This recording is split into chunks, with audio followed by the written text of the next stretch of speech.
안녕하세요. 오늘은 대한민국 청약 지도라는 책을 읽고 여러분들께 느낀 점을 공유하려고 합니다. 이 책은 2020년에 쓰여졌고 IMF라는 정지영 작가가 쓴 책입니다. 이 책을 읽으면서 제가 인상 깊게 느낀 부분들을 사진으로 찍어둔 것인데요. 여러분들도 이 그림을 보면서 참고하시면 좋을 것 같습니다. 일단 사례를 선택해서 설명을 해주셨는데요. 첫 번째로 전세를 살던 사람과 구축, 매매, 청약으로 매매한 사람의 사례를 설명을 해주셨습니다. 비슷한 자산을 가지고 어떤 선택을 했을 때 어떠한 차이가 났느냐, 그것을 설명을 했습니다.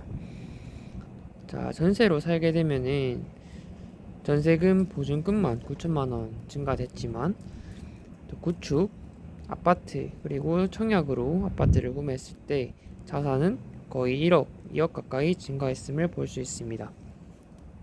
그리고 매매보다는 청약으로 구매했을 때 조금 더 많은 차익을 얻을 수 있었다는 것을 볼 수 있습니다.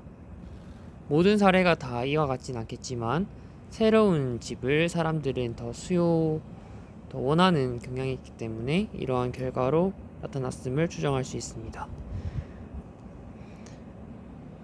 다음은 투기과열지구 전용 85제곱미터 초과의 아파트 청약 시 당첨되는 비율을 설명한 것인데요.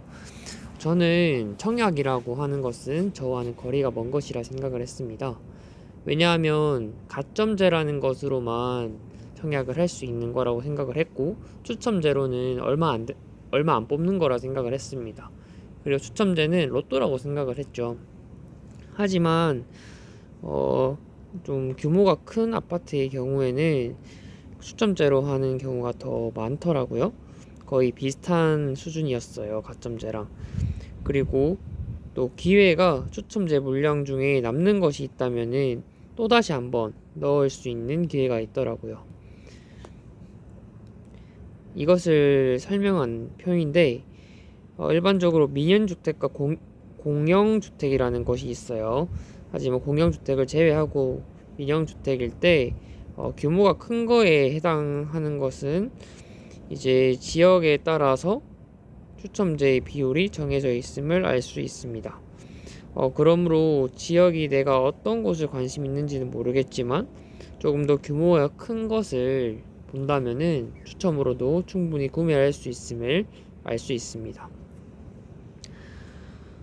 자, 다음은 이제 앞으로 청약으로 집을 구매하고 싶다면 어떤 식으로 찾아봐야 할지 그 프로세스를 설명해 드릴 것인데요.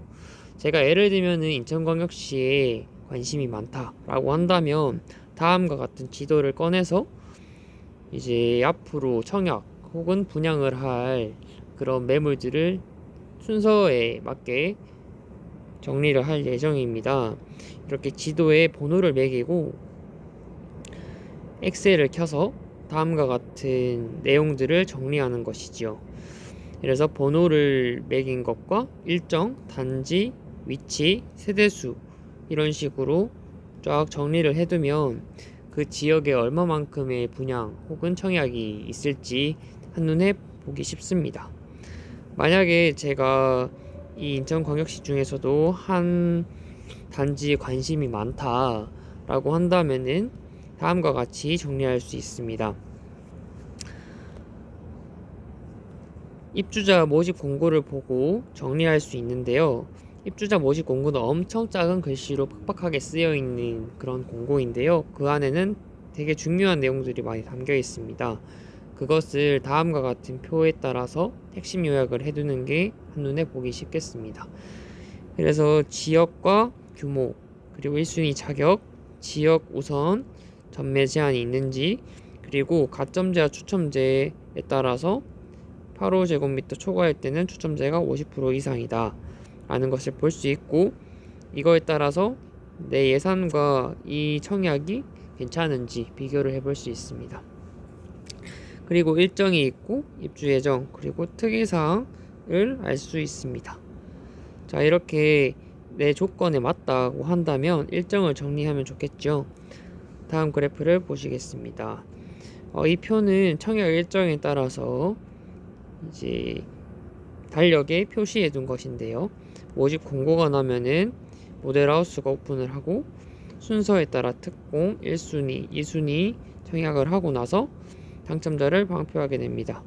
당첨자를 발표하고 나면은 계약을 하게 되고 그 이후에는 계약서를 작성하고 이런 식으로 자녀 세대를 모집하게 됩니다. 청약에 당첨되기 위해서는 추첨제와 같은 부분을 노릴 수도 있겠지만은 이처럼 계약이 제대로 체결되지 않은 미계약분에 대해서 혹은 아예 청약을 신청한 사람보다 분양하는 매물이 많아서 남게 되는 미분양 이런 매물들을 노릴 수도 있겠습니다. 자, 이 밖에도 새로운 아파트를 구매하는 방법에는 청약 혹은 분양도 있겠지만은 2년 뒤에 매매를 하거나 혹은 청약 혹은 분양권을 매매할 수 있는 방법도 있습니다. 그 밖에도 우리가 익히 알고 있는 재개발 사업을 통해서도 조합원의 분양권을 살 수도 있습니다. 이전에 제가 구축 빌라나 그런 곳에 살면서 몸테크라고도 하죠. 그렇게 살 수도 있고 혹은 조합원들의 권리를 사서 새로운 집으로 들어갈 수 있는 그런 권한을 살 수도 있겠습니다. 그렇게 해서 총 5가지의 방법이 있는데 이처럼 집을 구매하기 위해서는 참 다양한 방법이 있음을 알 수 있습니다. 자, 마지막으로 참고사항으로 아파트를 구조에 대해서 다른 명칭을 정리한 것인데 공급 면적이란 공용 면적과 전용 면적을 합친 거라고 볼 수 있고 그 외로 서비스 면적은 발코니 면적을 뜻합니다. 그리고 아직 나이가 만 19세 혹은 34세 이하라면은 청약우대형 청약통장을 가입을 해서 이자 소득에 대해서 비과세 혜택을 받으면 좋겠습니다.